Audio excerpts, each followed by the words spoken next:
बिस्मिल्लाहिर्रहमानिर्रहीम, अस्सलाम वालेकुम। आजकल क्योंकि सब्जियों के रेट बहुत तेज़ हो चुके हैं, ये तोरी आप लोगों को नज़र आ रही है, इससे आगे कद्दू है। तो जो शॉपर 5 किलो का 50 रुपये का बिक रहा था कद्दू का, वो 800 रुपये का बिका है। और तोरी जौन सी थी वो तकरीबन 300 रुपये के आसपास की, कुछ इलाकों में 350 रुपये, कुछ में 300 से थोड़ा सा नीचे। तो रेट तेज़ होने की वजह से लोगों के बहुत ज़्यादा फ़ोन आने शुरू हो गए कि भाई मेरी तोरी नहीं उतर रही, कद्दू नहीं उतर रहा, बैंगन नहीं उतर रहा, तो ऐसे में हम क्या करें। भाईजान, पहली बात तो ये कि रेट तेज़ होने की वजह यही होती है कि जैसे आपकी फ़सल उस तरह से पैदावार नहीं दे रही, इस तरह किसी की भी फसल पैदावार नहीं दे रही और मार्केट के अंदर शॉर्टेज आ चुकी है। अब इसकी सबसे पहले रीज़न मैं आप लोगों को समझाता हूँ कि जैसे ये तोरी है, तो तोरी इस वक्त अपनी वेजिटेटिव ग्रोथ के ऊपर आ चुकी है। आप देखें लश ग्रीन आपको नज़र आ रही होगी, लेकिन जितनी ज़्यादा बेलें उतनी ज़्यादा हवा की क्रॉसिंग कम और उतनी ज़्यादा पोलिनेशन कम हो जाती है। अब पोलिनेशन की कमी की वजह एक तो हवा की क्रॉसिंग भी होती है, दूसरी चीज़ जितनी शदीद गर्मी पिछले दिनों के अंदर पड़ी है ना, उसने तो बंदे मार दिए हैं। तो ये तो फिर फसलें हैं। अब होता क्या है, मैं आप लोगों को करीब से दिखाता हूँ।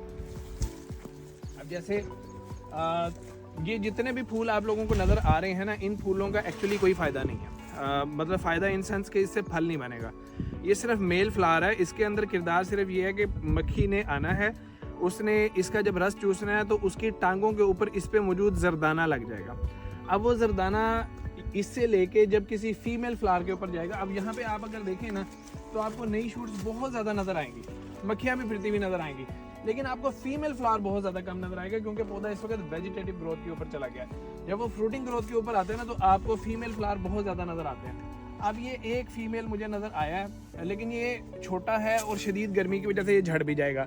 अच्छा, अब इधर आ जाते हैं। ये मुझे एक नज़र आ गया, ये फीमेल फ्लावर है।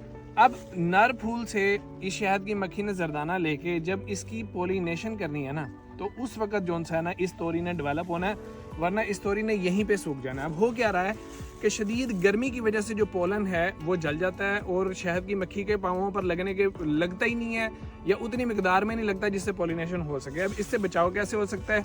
अच्छा, अब अगर आप अपने पौधों को इस स्ट्रेस से बचाना चाहते हैं तो उसके लिए 2 स्प्रेज आप लोगों के लिए, बल्कि 3 स्प्रेज मैं कहूँगा कि वो बहुत ज़रूरी होते हैं कि आप हफ्ते में 1 या 2 दफ़ा करें। कि आप लोग जब इसके ऊपर कैल्शियम और सिलिकॉन के मिक्सचर का स्प्रे करें, जिसमें कैल्शियम एक्स के नाम से एक प्रोडक्ट है, जो कि पाकिस्तानी प्रोडक्ट है और मैं उसको प्रेफर करता हूँ कि उसमें दोनों चीज़ें हैं और वो पाकिस्तान के अंदर बनी एरिड यूनिवर्सिटी से, वो हमारे irfarm.com पे अवेलेबल भी है, वहाँ से ऑर्डर करें, उसका स्प्रे करें, या फिर आप स्वाद एग्रो के सिलिकैल्शियम का भी स्प्रे कर सकते हैं। दूसरी चीज़, बोरान के लिए बोरडॉक्स के नाम से स्वाद एग्रो का प्रोडक्ट आ जाता है, तारा फिक्सर के नाम से तारा का प्रोडक्ट आ जाता है, वो करें। उससे क्या होगा कि पोलन मजबूत हो जाएगा, पोलन की मिकदार बढ़ जाएगी और इतनी हो जाएगी कि जिससे पोलिनेशन कंप्लीट हो सके। उसके अलावा एक बड़ा अच्छा एलिमेंट होता है पोटाश का और साथ ट्रेस एलिमेंट्स का, जिसकी वजह से आपके पत्तों की सूरज की रोशनी लेके फ्रूटिंग की तरफ ले जाने की सलाहियत बढ़ जाती है, फोटोसिंथेसिस बढ़ता है। उसका स्प्रे करें। तो ये हफ्ते में 1 स्प्रे कर दें, 2 स्प्रे कर दें, आपकी गुंजाइश की बात है। ऐसे वक्त में फर्टिलाइज़र असर करता है, लेकिन ये जो स्प्रेज होते हैं ये ज़्यादा बेहतर असर करते हैं। तो इनको अपनाएं, इंशाल्लाह आपकी फ्रूटिंग बतदरीज बेहतर होगी, एकदम रिजल्ट नहीं आएगा।